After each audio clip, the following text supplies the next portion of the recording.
Hey everyone, I'm Rivenblade, and today I'm breaking down Kenny Omega vs. Bryan Danielson, which took place on AEW Dynamite Grand Slam on September 22nd, 2021. The reason I've decided to do a bit of a deep dive on this match is that it has left a significant imprint on my pro wrestling fandom and imagination. Hands down, this is my favorite AEW singles match to date. Everything that led up to it, from Bryan's incredible debut at All Out on September 5th, to him getting a visual tap-out with the LeBell Lock on September 8th, to him challenging Kenny and questioning whether the God of Pro Wrestling still has it on September 15th, my hype going into this match couldn't be any higher, and the fact that the performers were able to make me lose myself in their performance and satisfy my expectations to the level they did warrants some recognition and appreciation. Where to start? Well, how about this? He looks poised, he looks confident, but so does Omega. Paul Turner goes for the... Here we go, let's get after this thing. What a dream match. These guys can hear it as well as we can. The fans are on their feet, they're loving this, and these two men have yet to lock up.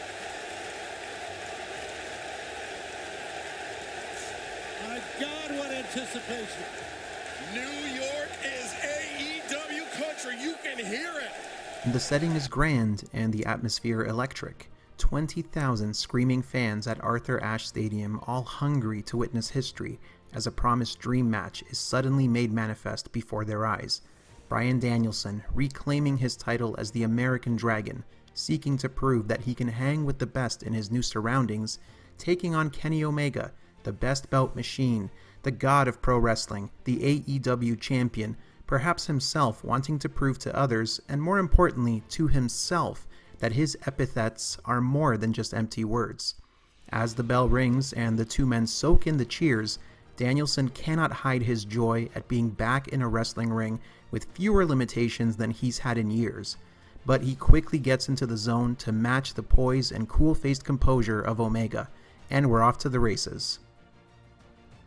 They lock up. Kenny pushes Bryan against the ropes and gives him the first of what would be many chops on the evening.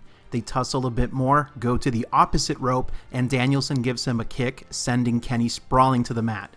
If Kenny's not going to allow a clean break on the ropes, neither is Bryan. Both are here to hit and hit hard. They exchange wrist locks and escapes in the middle of the ring before Bryan lands another kick that sends Kenny to regroup on the outside. More feeling out in the ring, some showing off from Omega as he cartwheels out of the way of Danielson and gives him another chop. They exchanged wrist control again, and Bryan stomps down on Omega's elbow, his hand trapped underneath his body.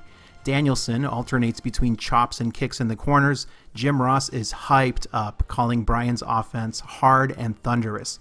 Kenny gets his chance to get in some chops of his own before eventually spilling to the outside where Danielson dives at him, and the crowd loves it.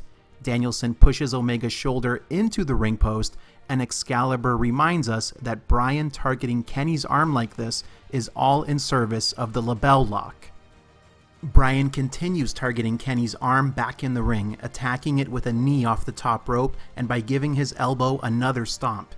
Kenny regains the advantage, clawing at Bryan's mouth and eyes. He delivers more chops and stomps Bryan in the corner. For the first time, we're made aware of the brutalized state of Bryan's chest, which takes more damage, but the chops fire Bryan up. He sees a hint of light before Omega goes back to beating him down, working on his back and spine.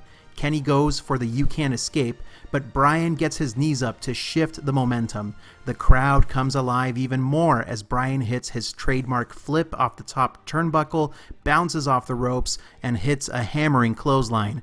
Jim Ross draws our attention to those wild blue eyes of Bryan Danielson. But momentum is a fluctuating thing in this match, as Kenny regains it once more, hitting a Terminator dive that wipes out both men. A minute later, Bryan locks in the cattle mutilation in the ring, but Kenny gets to the rope, and we come to what feels like the end of Act 1. Kenny rolls to the outside to start Act 2. Bryan hits a top rope knee, and we get the ramp portion of the match. Kicks to the chest from Bryan, and a Snapdragon suplex from Kenny that has Bryan's body jolting, the ref checking to make sure he's okay, and leaving me wondering the exact same thing. Kenny then walks all the way up the LED ramp, runs all the way down, and drills Bryan in the neck area with a V-trigger, leaving Bryan twitching on the ramp and maybe reconsidering his career choices. Before Bryan can be counted out though, Kenny comes to the outside. This part of the match serves a very fascinating purpose for me. As Bryan seems to be getting up at the count of 8, he collapses to the ground and makes the audience believe that maybe, just maybe, he's legitimately injured. There was no way he was ever going to roll back into the ring in time. Kenny coming through the ropes to save the count does the same thing, making the audience question if they were just about to get an unscheduled finish, and it sells the real-life danger of Kenny's V-trigger at the same time. However, this moment could also be read as Kenny the character wanting to be gregarious or maybe not wanting to win by countout, even if Don Callis would have probably been okay with it. Remember, Danielson challenged Omega because he wanted to see who was the best. Kenny stopping the count here is a brilliant character moment that shows that some part of him does want to reassert Kenny as the true greatest wrestler in the world and not just some guy who wins by underhanded tactics. This ends Act 2. Act 3 is Bryan in deep peril continuing to get demolished by Kenny with moments of hope as the two men exchange big-time moves, including going for their finishers, each man desperate to put the other away. Bryan takes a scary-looking buckle bomb where it looks like he gets more of the ropes than the turnbuckle and goes flying over the top to the outside as fans in the crowd are deeply concerned for his safety. As we build to the crescendo, it's just big move after big move. Avalanche backdrop by Bryan. Suplex into a bridge pin by Bryan. V-triggers by Omega. An incredible top rope avalanche dragon suplex by Omega. A one-winged angel reversed into a poison rana. Bryan's running knee finisher reversed into a powerbomb. Kicks to the head and vicious stomps by Bryan. An attempt at the label lock that is fought off by Kenny.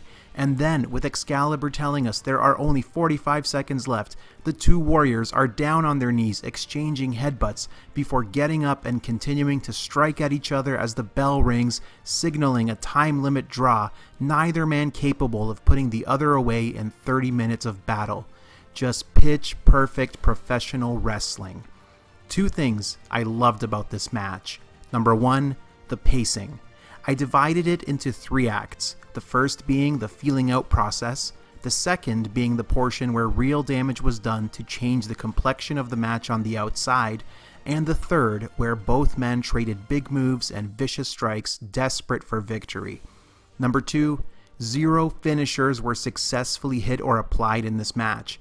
We had attempts at the one-winged angel, the label lock, and Bryan's running knee, but none of them were successful, leaving plenty of room to continue their in-ring story another time.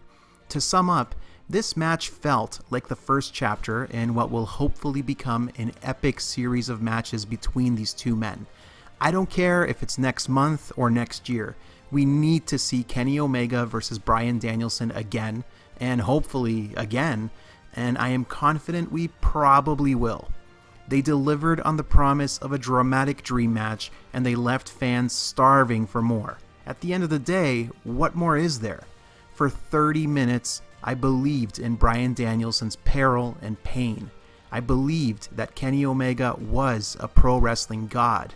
I was immersed, lost in a story that only pro wrestling can deliver, and I can't wait to see it again. If you enjoyed this video, make sure to like it, share it, subscribe to my channel, and turn on notifications. Oh, and keep the conversation going in the comments. All of these things really help. Until next time, thank you so much for watching. I appreciate it.